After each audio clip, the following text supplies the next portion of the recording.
আমার কাছে চলে এসেছে। আজ থেকে ও এই বাড়িতেই থাকবে। থাকবে বললে হবে? আমাদেরই তো দিন আনা দিন খাওয়া, আমাদেরই তো ঠিক মতো সংসার চলে না। ওকে কি করে খাওয়াবো? তো বড় লোকের ছেলে, থাকতেও পারে না। মা, আমি যখন তুহিনার জন্য বাড়ি ছেড়ে আসতে পেরেছি তখন আমি তুহিনার জন্য সবকিছু করতে পারবো। বাপ, তুমি এসব আবেগের বসে বলছো।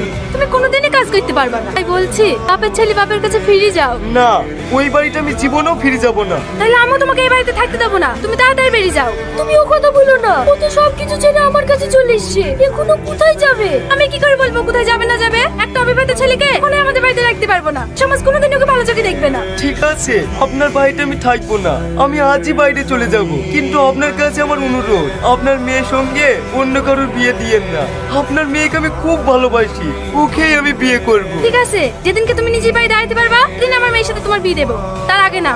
ঠিক আছে, না চলে যাচ্ছে। ভালোভাবে কাজে যাও। তুমি যেমন আমার জন্য সবকিছু ছাড়তে পেরেছো, আমিও তোমার জন্য সারা জীবন অপেক্ষা করতে